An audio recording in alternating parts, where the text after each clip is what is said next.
আমার বন্ধুর বিয়ের আগে আজকে শেষ আইবুড়ো ভাত, যাকে কিছুদিন আগে আমরা আইবুড়ো ভাত দিয়েছিলাম। আর এই যে আমিও রেডি হয়ে গিয়েছি, স্কুটি নিয়ে চলে গিয়েছিলাম ওদের বাড়িতে, কারণ শাগনিকের এখন এক্সাম চলছে MBA, তো ও ওই জন্য যেতে পারেনি। গিয়ে তো দেখি আমাদের মেয়ে সে কেঁদে ভাসিয়ে দিচ্ছে যখন কাকু কাকিমা ওকে খাইয়ে দিচ্ছিল। এটা হচ্ছে ওর দাদা আর এটা হচ্ছে কাকিমা। তারপরে আমরা বন্ধুরা ওকে একটুখানি পায়েস খাইয়ে দিয়েছিলাম, আর আমরা তারপর সোজা চলে গিয়েছিলাম হচ্ছে খাওয়া দাওয়া করতে। তার আগে ও আইবুড়ো ভাতের যে কেকটা ছিল সেটাও কেটে নিয়েছিল, আর খাবার দাবার খুব সুন্দর হয়েছিল।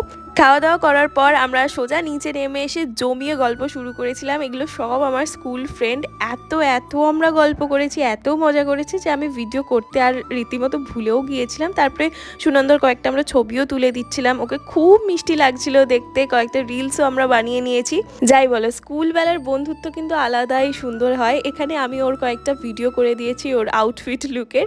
তো এইভাবেই দিনটা কাটিয়েছিলাম। টাটা।